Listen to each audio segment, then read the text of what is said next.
I'm 34 years old and until recently I thought I had achieved everything. My name is Javier and I work as a civil engineer for an infrastructure company in Monterrey. I have a good salary, job stability, and until recently I also thought I had the love of my life. I've always been a structured person who plans every step, every decision. I'm the type of man who doesn't take risks without calculating the risks. That's also how I chose Natalia, my wife, or so I thought. Natalia is 30. I met her 5 years ago when I was coordinating a road project near the city center and she worked as an image consultant at an advertising agency. I saw her leaving a coffee shop one day with a smile that seemed made up for the movies. I approached her without thinking too much about it, something unusual for me. That first conversation was simple, fluid, as if we had known each other our whole lives. We were a couple for 3 years and 6 months ago I proposed to her on a trip to Bacolor. She said yes, amid tears and hugs. We got married in a civil ceremony and in church. The wedding was one of those events that seemed to come straight out of Pinterest. We rented a huge country house on the outskirts of town, decorated with warm lights and ridiculously expensive floral arrangements. We invited everyone, family, friends, co-workers. I thought it was the happiest day of my life, that I was taking the right step, that I was finally cementing something that would last forever. I didn't realize for a second what Natalia was hiding behind every kiss and every smile. We live in San Pedro Garza Garcia, in an apartment that I bought before I met her, but that we renovated together. She decorated everything to her taste. Neutral tones, minimalist furniture, plants everywhere. She had total freedom because I trusted her judgment and because deep down I wanted her to feel at home. Natalia worked from there most of the time with her clients connected by video call, occasionally listening to the agency. Our daily routine was relaxed. I would leave early for work and return in the afternoon. She would stay working or go out with friends. On the surface, everything was normal. We had plans to travel to Japan in December. We talked about having children next year, we laughed together, shared time, slept in each other's arms. But all that time, while I was planning our future, she clung to her past. Natalia's ex's name is Sebastian. I had heard his name a couple of times as a distant reference to a past phase. She said that they had broken up due to exhaustion, that they no longer shared a vision of life.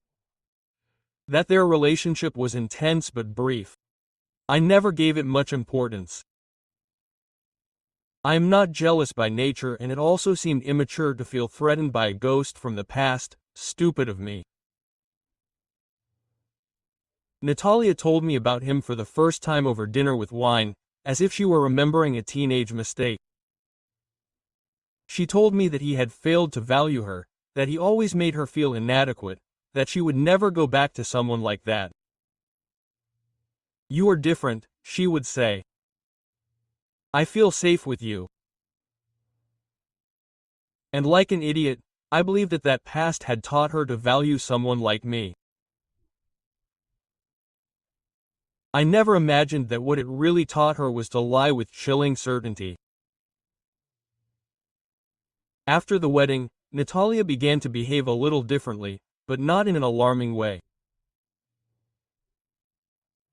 More absences, more unexpected meetings, more time on her cell phone, but I attributed it to the transition of life, the normal stresses of marriage. We were adjusting, or so I told myself. Every time I mentioned it, she would laugh, kiss my forehead and say, "You're paranoid, love." That simple sentence numbed me enough to not look any deeper. My mother was always intuitive. She told me as soon as she met Natalia. She's beautiful, but I don't know, there's something in her eyes that always feels like they're evaluating. I defended her fiercely. I told her not to talk nonsense, that Natalia was transparent, that I knew her, that she was happy. But now, looking back, I understand that sometimes the people who love you the most see what you refuse to accept. And I refused with all my might. What I didn't know at the time was that Sebastian wasn't as far away as I thought, that in fact he had never completely disappeared, and that while I was dreaming of a honeymoon in Japan, she was secretly reuniting with him. The past had not only returned, but was sleeping between our sheets. It all blew up 2 weeks after we got married. The exact day was a Thursday. I remember because I got home early from work due to a breakdown in the machinery at the venue.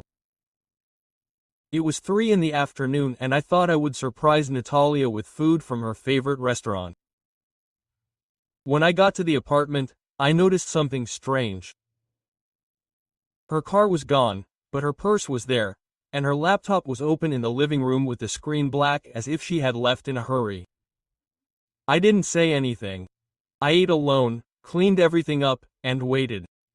At 6 a.m. she arrived. She had her makeup on, her hair done, and that guilty expression that only shows when you're paying attention. I greeted her with a kiss and she pretended to be normal, but something about the way she avoided my eyes turned my stomach. It wasn't until Saturday that I discovered the truth. Natalia said she was going to a photo shoot with a new client at a boutique hotel in the city. I thought it was strange, but I trusted her. Around 11 a.m., out of pure curiosity or intuition, I checked the car's locator from an app that we both installed for security. It showed a hotel in the center, not a luxury one, a discreet one that you wouldn't take a client to. Something inside me broke. I didn't confront her, I didn't call her, I got dressed, went out, drove there and waited. At 12:40 I saw her leave. She wasn't alone, she was with him. Sebastian, I recognized him from an old photo I once saw among his things. They were holding hands, laughing, like two teenagers who owe nothing to anyone. My wife, the woman who promised to love me 2 weeks after we got married. I didn't make a scene, I didn't shout, I didn't come closer, I just stayed in the car in silence, feeling my chest closing up. I had trouble breathing. I could feel my blood rising like lava, but I didn't move. I waited for her to get in her car and leave. Then I drove to a square and sat there for hours. I wasn't thinking about anything, I didn't cry. I didn't feel hatred yet, only an emptiness, a kind of frozen echo in my soul. I thought about the wedding, about our vows, about her words. You are my safe place. I repeated that phrase over and over again, as if understanding it would justify what I had just said. See? I got home at 7. She was already there, wearing comfortable clothes, without makeup, with the table set as if nothing had happened. She hugged me and said it had been an exhausting day.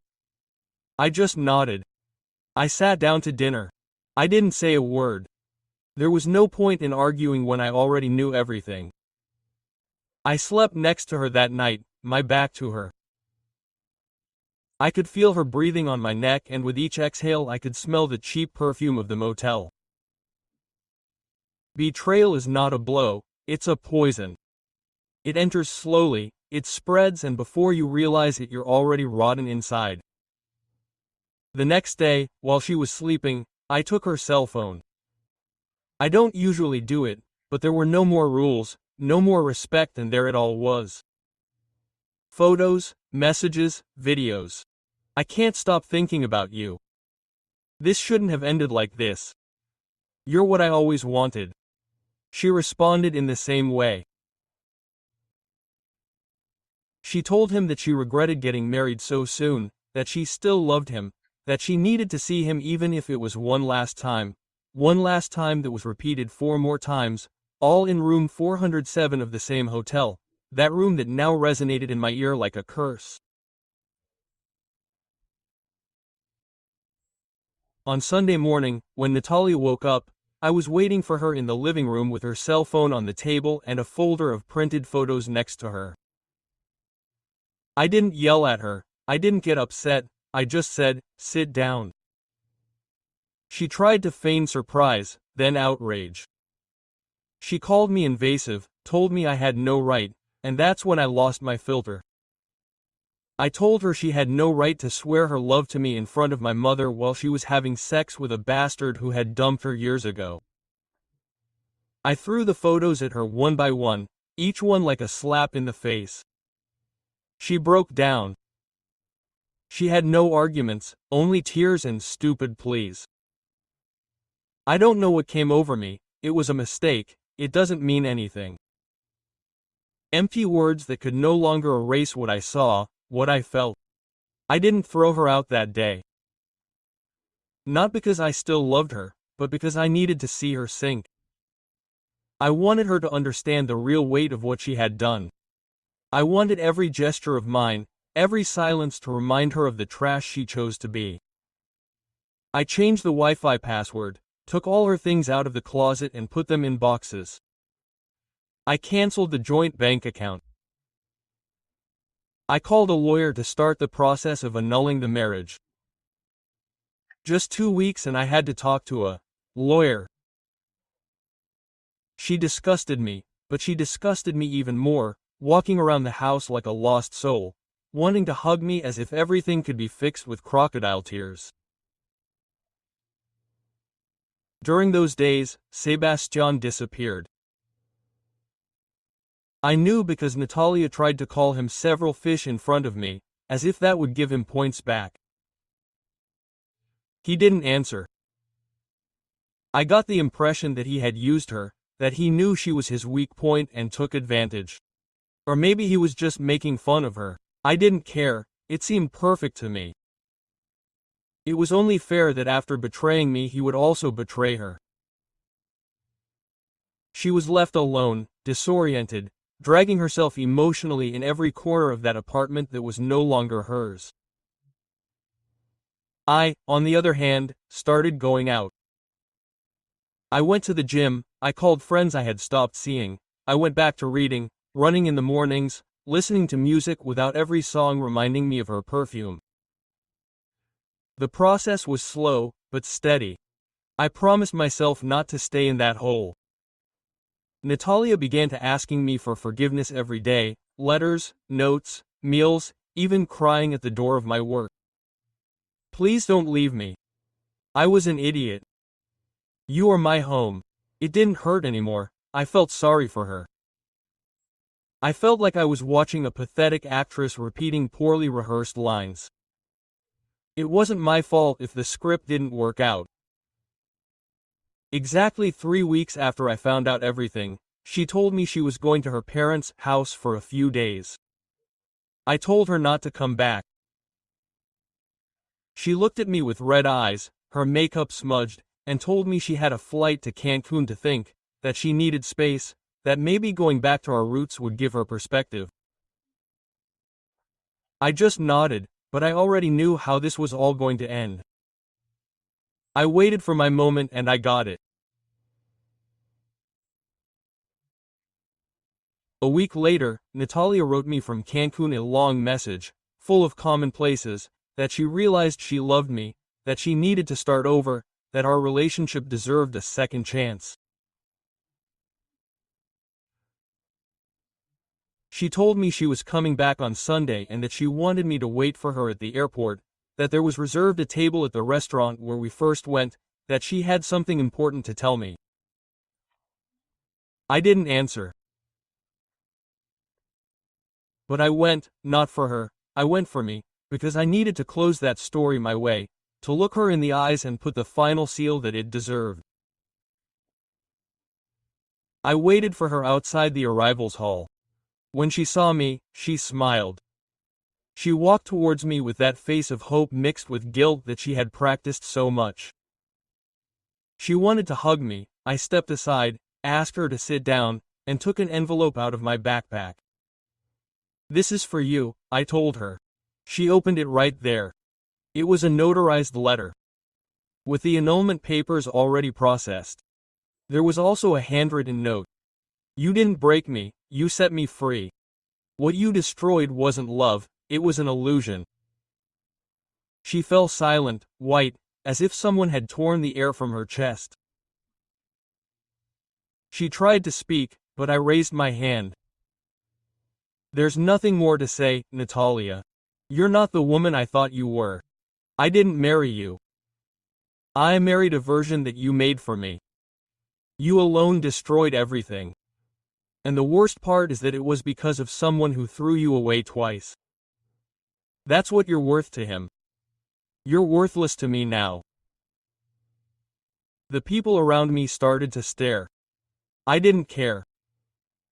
I got up and walked away, leaving her there alone, with her envelope in her hand and her soul in pieces.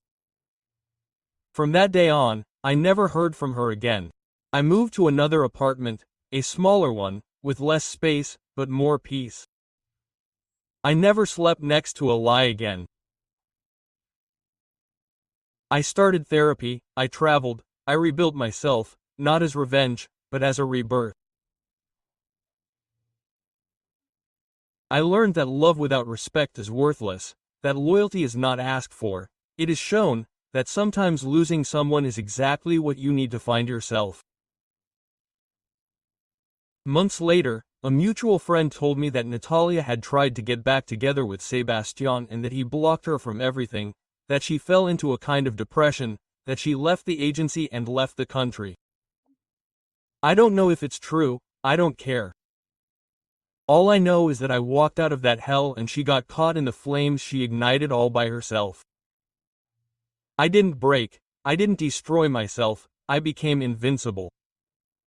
Because when you hit rock bottom, you either drown or learn to swim with blood, and I chose to swim with my teeth clenched, with rage turned into drive. And now, every time I pass through the airport, I smile, because I remember the day I looked her in the eyes and gave her the final stab with words, with truth, with dignity. Yeah,